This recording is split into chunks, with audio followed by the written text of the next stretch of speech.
domestic violence. The Special National Summit in Brisbane gathered 140 experts to tackle what the Prime Minister called a national disgrace. That our national leaders, Commonwealth, state and territory, met specifically on the issue of domestic violence illustrates itself how much the conversation has changed. We have not paid the attention to this issue that we should have in years past. That's the truth. Other uncomfortable truths. Last year, more than 100 women were killed by their partner or ex. At least 130,000 were subjected to violence by the man who was supposed to love them. It is a disgrace.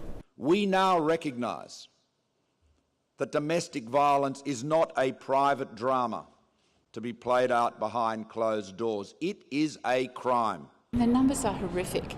We see this every day. This is the thing. This is what we live with. The summit detailed how a previously announced $100 million will be spent on prevention, vulnerable Indigenous and immigrant families, alternative accommodation and financial services and legal help, and on tackling revenge porn, where intimate images are uploaded to the internet without consent. The federal opposition supports the plan but points out that the coalition has stripped $52 million from various community legal services, with more cuts to come next year.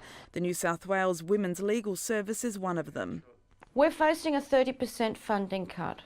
We're going to have to discontinue doing that at the same time when the government is announcing that this would be a good thing to invest in. This is the second $100 million parcel Malcolm Turnbull's announced for women's safety since taking office.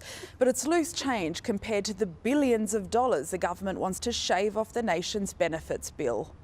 It's released figures that show thousands of parents on family benefits are financially better off not working to argue its case for tightening payments.